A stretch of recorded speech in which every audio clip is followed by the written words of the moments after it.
弟兄姊妹平安，今天是2022年的12月26号。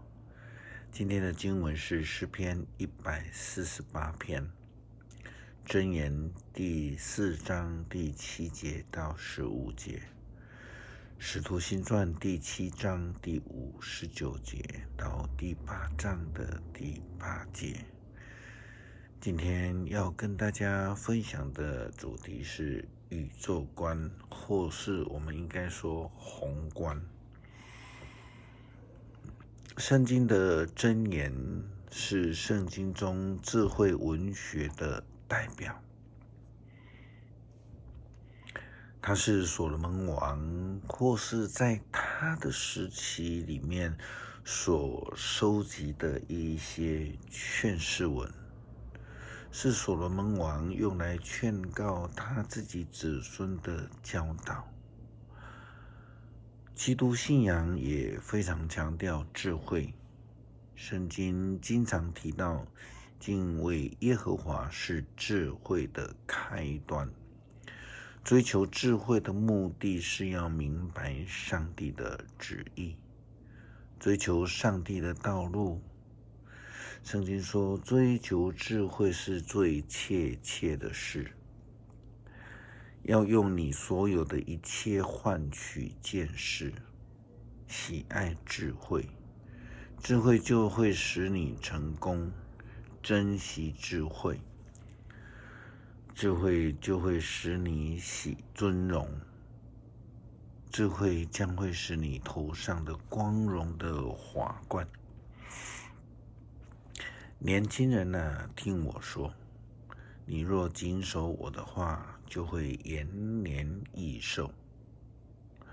我已经把智慧的道路教导你，带领你走上人生正确的途径。你如果明智的遵守，行走的时候就不至于跌倒。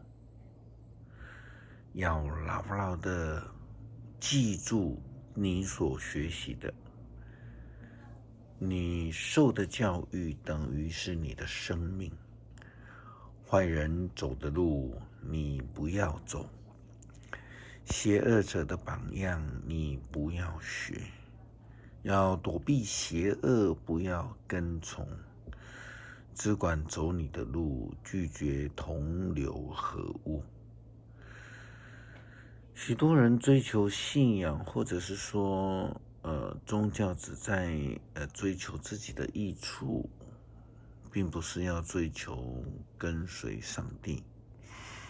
这样子是很有问题的，因为上帝赐救恩给人，是要人能够跟随他的旨意，成为救人的仆人。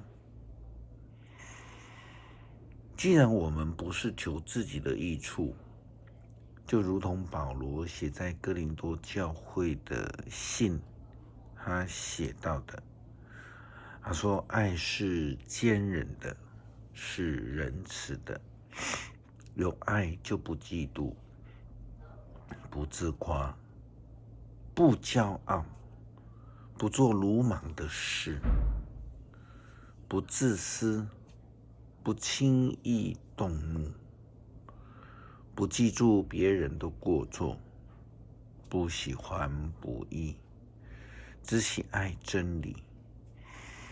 爱能包容一切，对一切有信心，对一切有盼望，能忍受一切。爱是永恒的。这是哥林多前书第13章第4节到第8节的经文。成为一位有上帝智慧的人，就必须要有上帝的眼光，不再只聚焦看自己，不能够只追求自己的益处，应当要以上帝的眼光来看世界。上帝，他不只是基督徒的上帝，更不是只有是归犹太人的上帝，或只限于以色列人的上帝而已。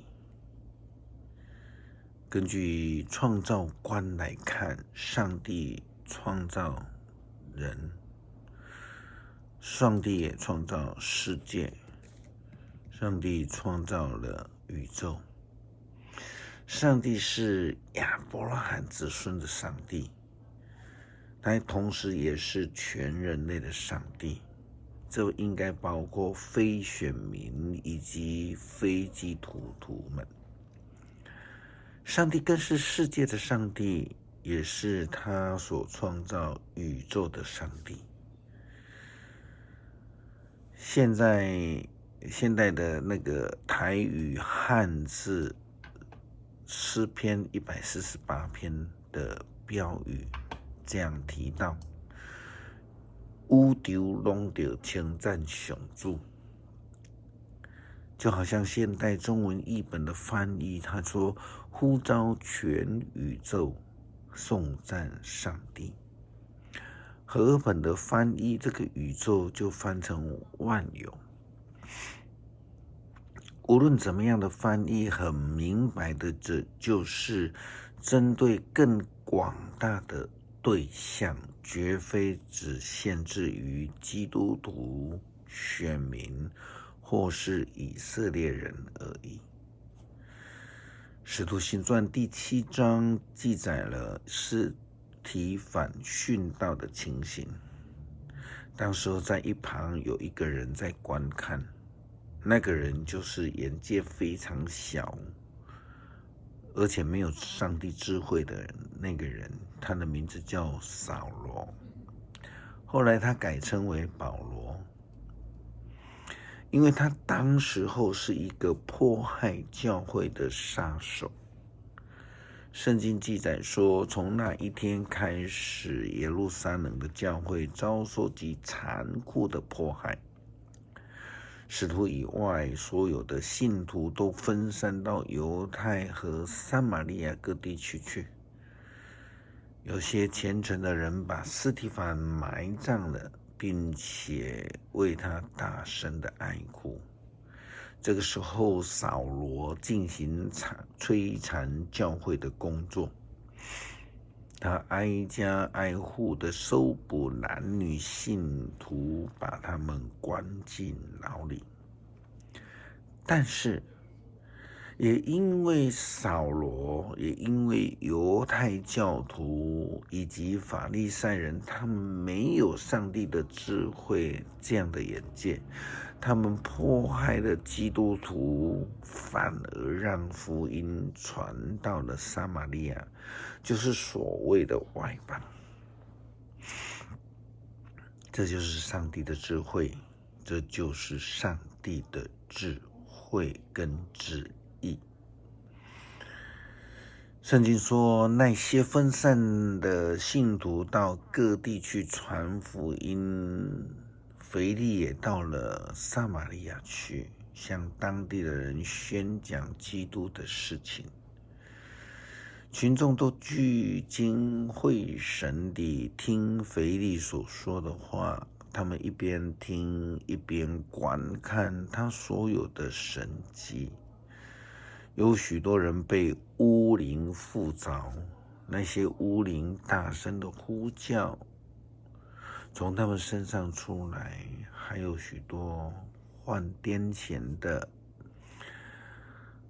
瘫痪的、跛脚的，也都获得了医治。撒玛利亚的城里面充满了喜乐。我们基督徒应当以上帝的智慧来看上帝的福音，千万不要自以为特殊，是特殊的选民，是独尊的福音受益者，而自我受限，而想要限制福音。要以上帝的智慧眼光来成为上帝福音的使者。要学着将福音传给所有还未接受福音的人。诗篇第148篇，要赞美上主，你们要从天上赞美上主，要在高天颂赞他，他的众天使啊，你们要颂赞他，他的众天军啊，你们要颂赞他，太阳啊，月亮啊，要颂赞他，闪亮的星辰啊，要颂赞他，天上的诸天啊，要颂赞他，天上的众水啊，要颂赞他。愿万象都颂赞上主的名，他一命令，一切就造成，各有固定的位置，永不改变。他的命令谁也不能违背。海怪呀，深渊呐，闪电、冰雹、雪和云雾啊，遵行命令的大风啊，要从地上颂赞上主。大山小山啊，果树森林啊，野兽牲畜啊，昆虫飞禽啊，你们都要颂赞他。君王啊，万民啊，公仆啊，一切掌权者啊，少年人啊，少女啊，老年人啊，儿童啊，你们都要颂赞他，愿他们都颂赞上主的名，唯有他的名被尊崇，他的荣耀超越天地，他使他的子民强盛。感谢上帝，感谢赞美上帝的救恩，他赏赐给我们，让我们能够得到上帝的智慧。求主帮助我们扩展我们的眼界，明白你的旨意，领受你的呼召。祷告奉主耶稣基督的圣名求，阿们。